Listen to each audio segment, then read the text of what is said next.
할렐루야. 2026년 8월 24일 월요일 가정에서 함께 드리는 새벽 예배 자리로 나오신 모든 동양선교교회 성도님들을 주님의 이름으로 환영하고 축복합니다. 이 시간 우리의 신앙을 함께 고백하며 예배의 자리로 나아갑니다. 나는 전능하신 아버지 하나님 천지의 창조주를 믿습니다. 나는 그의 유일하신 아들 우리 주 예수 그리스도를 믿습니다. 그는 성령으로 잉태되어 동정녀 마리아에게서 나시고 본디오 빌라도에게 고난을 받아 십자가에 못 박혀 죽으시고 장사된 지 사흘 만에 죽은 자 가운데서 다시 살아나셨으며 하늘에 오르시어 전능하신 아버지 하나님 우편에 앉아 계시다가 거기로부터 살아있는 자와 죽은 자를 심판하러 오십니다. 나는 성령을 믿으며 거룩한 공교회와 성도의 교제와 죄를 용서받는 것과 몸의 부활과 영생을 믿습니다. 아멘. 참 좋으신 하나님 아버지, 오늘도 이 새벽에 저희를 깨워 주님의 이름을 부르며 이 하루를 시작할 수 있도록 인도하여 주시니 감사합니다. 오늘도 각자 삶의 자리에서 같은 마음으로 주님 앞에 나아와 하나님의 말씀 앞에 섭니다. 말씀을 듣는 이 시간 우리의 마음을 열어주시고 성령님 우리의 모든 생각과 감정을 주장하여 주셔서 오늘도 이 새벽에 주님이 주시는 음성에만 귀 기울이게 하여 주시옵소서. 오늘도 하루의 시작 우리의 힘과 계획이 아닌 하나님의 은혜와 인도하심에 맡기게 하시고 이 새벽의 기도가 오늘 하루 우리 삶의 방향이 되게 하여 주시옵소서. 우리의 예배를 기쁘게 받아주시고 주님 친히 이 시간 가운데 함께하여 주시기를 간절히 소원하오며 존귀하신 예수 그리스도의 이름으로 기도하옵나이다. 아멘. 오늘 우리에게 주시는 하나님의 말씀은 구약성경 에스겔 45장 9절에서 25절까지의 말씀입니다. 제가 하나님의 말씀을 봉독합니다. 하나님의 말씀을 경청하십시오. 주 여호와께서 이같이 말씀하셨느니라.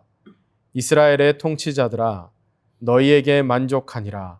너희는 포악과 겁탈을 제거하여 버리고 정의와 공의를 행하여 내 백성에게 속여 빼앗는 것을 그칠지니라. 주 여호와의 말씀이니라. 너희는 공정한 저울과 공정한 에바와 공정한 밭을 쓸지니 에바와 밭은 그 용량을 동일하게 하되 호멜의 용량을 따라 밭은 10분의 1 호멜을 담게 하고 에바도 10분의 1 호멜을 담게 할 것이며 세겔은 20게라니 20세겔과 25세겔과 15세겔로 너희 만회가 되게 하라. 너희가 마땅히 드릴 예물은 이러하니 밀 한 호멜에서는 6분의 1 에바를 드리고 보리 한 호멜에서도 6분의 1 에바를 드리며 기름은 정한 규례대로 한 고르에서 10분의 1 밭을 드릴지니 기름의 밭으로 말하면 한 고르는 10밭 곧 한 호멜이며 10밭은 한 호멜이라.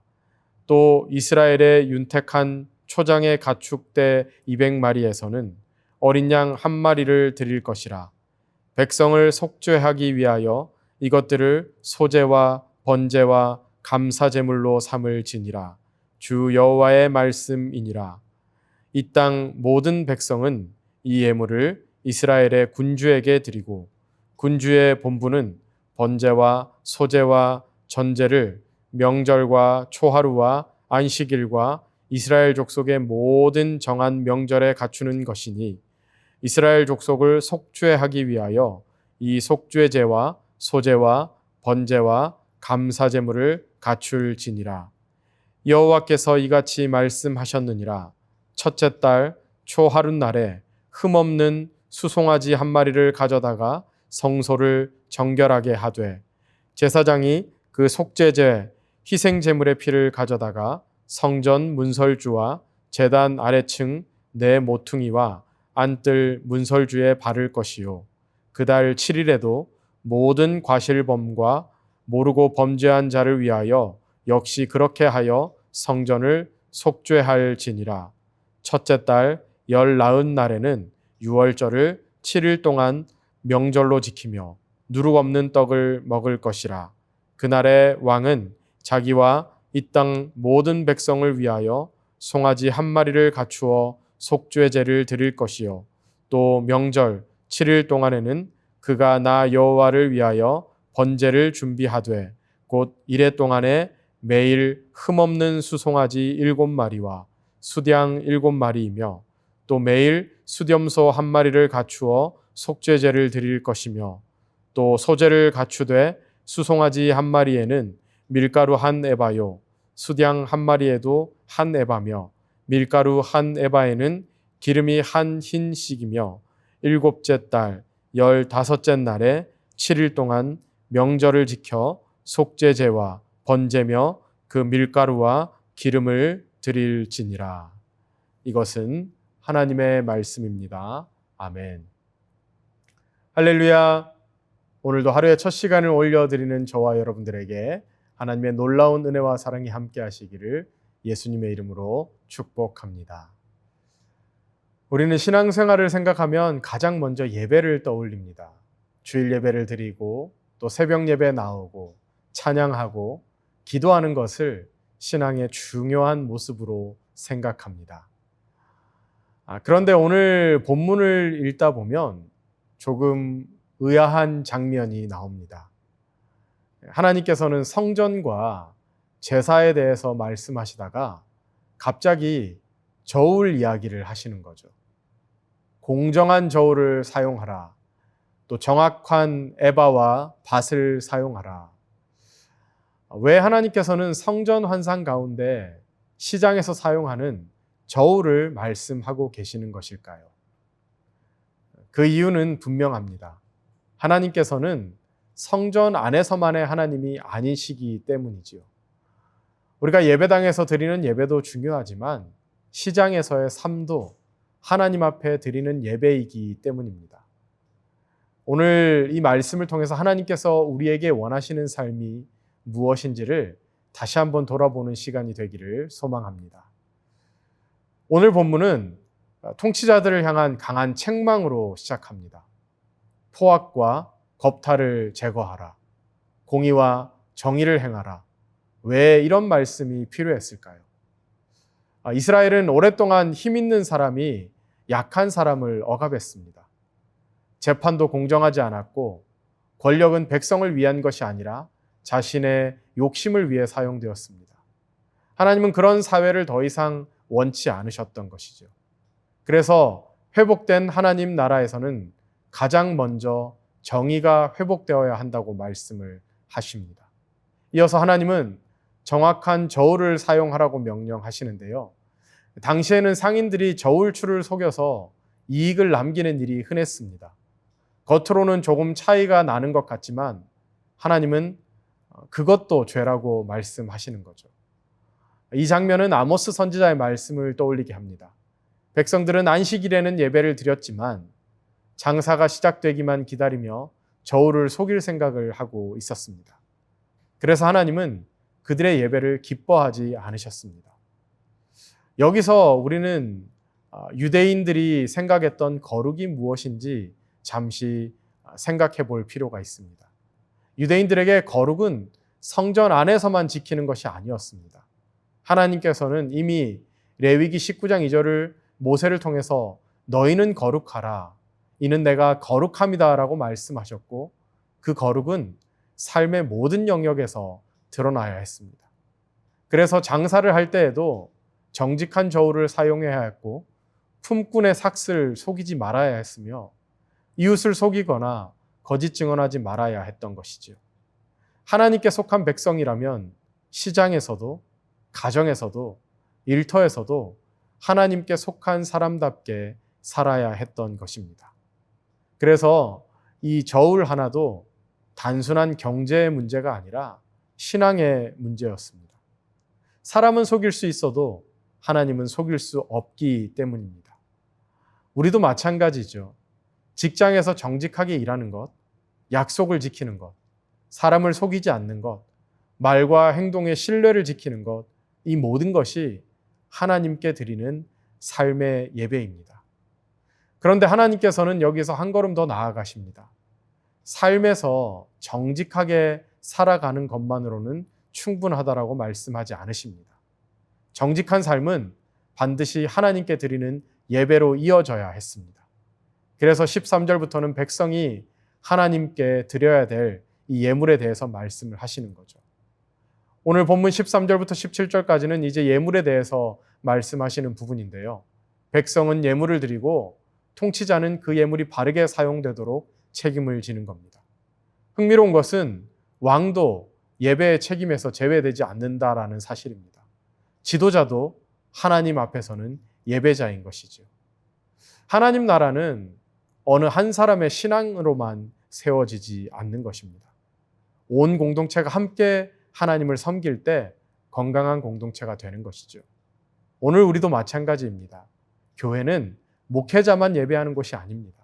장로님도, 권사님도, 집사님도, 온 성도들이 다 함께 하나님을 예배하는 공동체입니다.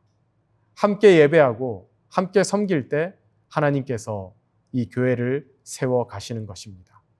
이렇게 하나님께서는 공동체가 함께 하나님께 예물을 드리며 예배하기를 원하셨습니다.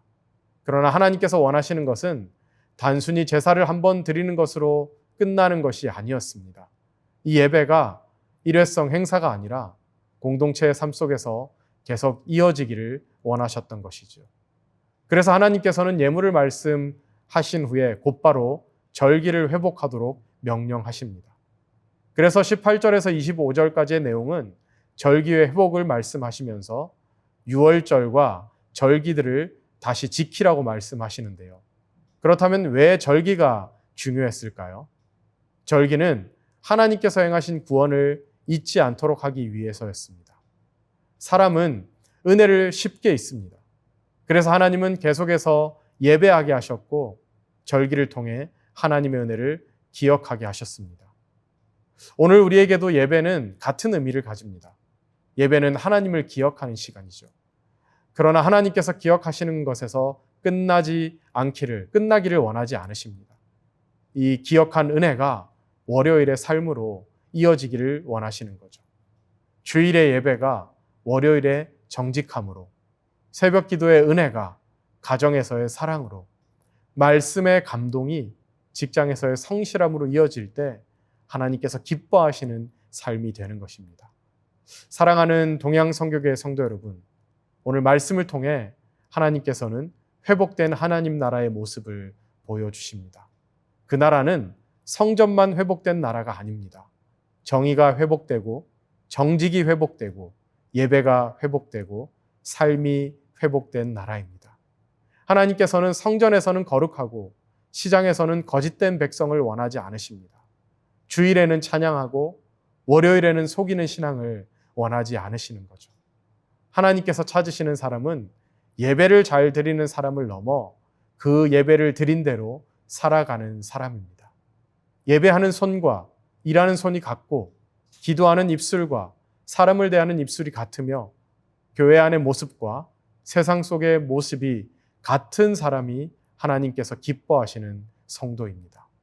오늘도 우리의 삶이 예배가 되고 우리의 일상이 하나님께 영광이 되는 삶이 되기를 소망합니다. 하나님께서는 우리의 예배뿐 아니라 우리의 삶까지 회복하시기를 원하십니다.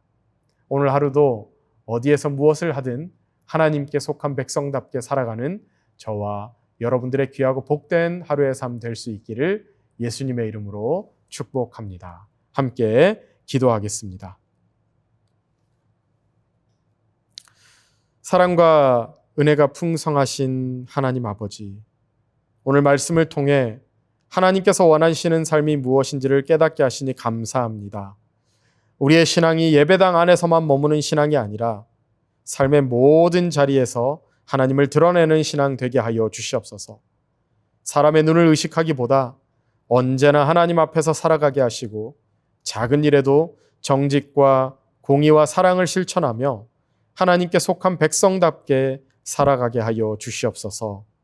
우리의 가정과 직장과 일터에서 하는 모든 말과 행동이 하나님께 드리는 삶의 예배 되게 하시고, 예배하는 손과 일하는 손이 같게 하시며, 기도하는 입술과 사람을 대하는 입술이 같게 하여 주시옵소서.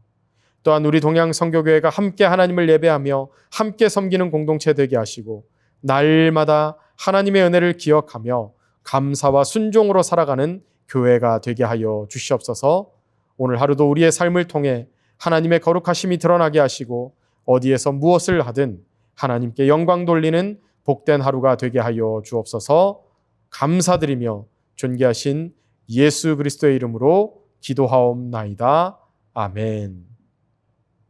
이제 개인 기도의 시간입니다. 계속해서 개인 기도의 자리로 나아가시기 바랍니다.